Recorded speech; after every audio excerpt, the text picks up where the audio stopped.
ವೀಕ್ಷಕರಿಗೆಲ್ಲ ನಮಸ್ಕಾರ. Welcome to my YouTube channel. Renuka Swamy ಕೊಲೆ ಪ್ರಕರಣದಲ್ಲಿ ಭಾಗಿಯಾಗಿರುವಂಥ ದರ್ಶನ್ ಬಗ್ಗೆ ಆಂಕರ್ ಹಾಗೂ ನಟನಾಗಿ ಗುರುತಿಸಿಕೊಂಡಿರುವಂಥ ನಿರಂಜನ್ ದೇಶಪಾಂಡೆ ಅವರು ಏನು ಹೇಳಿದ್ದಾರೆ ಅಂತ ಈ ವಿಡಿಯೋ ಮೂಲಕ ನೋಡಿ. ಹಾಗೆ ಈ ವಿಡಿಯೋ ನಿಮ್ಗೆ ಇಷ್ಟ ಆಯಿತು ಅಂದರೆ ವಿಡಿಯೋಗೆ ಲೈಕ್ ಮಾಡಿ. ಇದೇ ರೀತಿಯ ಇನ್ನಷ್ಟು ಹೆಚ್ಚಿನ ವಿಡಿಯೋಗಳಿಗಾಗಿ ನಮ್ಮ ಚಾನಲ್ಗೆ ಸಬ್ಸ್ಕ್ರೈಬ್ ಮಾಡಿ. ಹಾಗೆ ನಿರಂಜನ್ ದೇಶಪಾಂಡೆ ಅವರ ಬಗ್ಗೆ ನಿಮ್ಮ ಅನಿಸಿಕೆಗಳನ್ನ ಕಮೆಂಟ್ ಮೂಲಕ ಈ ವಿಡಿಯೋಗೆ ಕಮೆಂಟ್ ಮಾಡಿ ತಿಳಿಸಿ.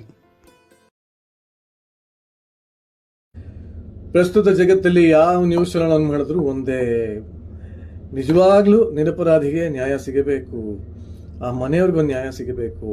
ನಾವು ಯಾರು ತುಂಬಾ ಪ್ರಭಾವಿ ವ್ಯಕ್ತಿ, ದೊಡ್ಡ ವ್ಯಕ್ತಿ ಅನ್ಕೊಂಡಿದ್ವಿ, ಅವರಿಂದ ಈ ಕೃತ್ಯ ಆಗಿದೆಯಾ, ಅವ್ರನ್ನ ಅಭಿಮಾನಿಸುವಂತ, ಅವ್ರನ್ನ ಪ್ರೀತಿಸುವಂತ ಕೋಟ್ಯಾಂತರ ಜನ ಫ್ಯಾನ್ಸು, ನ್ಯಾಯ ಯಾರಿಗೆ ಸಿಗಬೇಕು, ನ್ಯಾಯ ಎಲ್ಲಿದೆ, ಯಾವುದು ಸತ್ಯ ಯಾವ್ದು ಸುಳ್ಳು, ಇದೆಲ್ಲದರ ಮಧ್ಯೆ ನನಗೆ ಹೇಳಬೇಕು ಅನ್ಸಿರೋದು ಒಂದೇ. ಇದನ್ನ ಅಣ್ಣವ್ರು ಯಾವುದೋ ಜಮಾನದಲ್ಲೇ ಹೇಳಿದ್ದಾರೆ.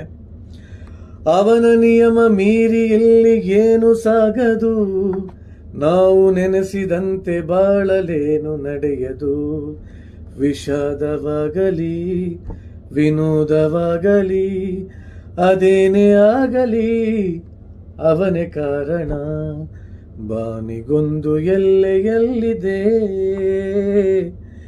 ನಿನ್ನ ಆಸೆಗೆಲ್ಲಿ ಕೊನೆಯಿದೆ, ಏಕೆ ಕನಸು ಕಾಣುವೆ, ನಿಧಾನಿಸು ನಿಧಾನಿಸು.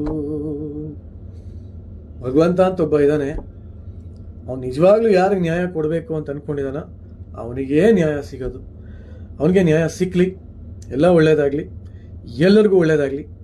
ನಿಮ್ಮ ಅಭಿಪ್ರಾಯ ಏನು? ಕಮೆಂಟ್ ಮಾಡಿ.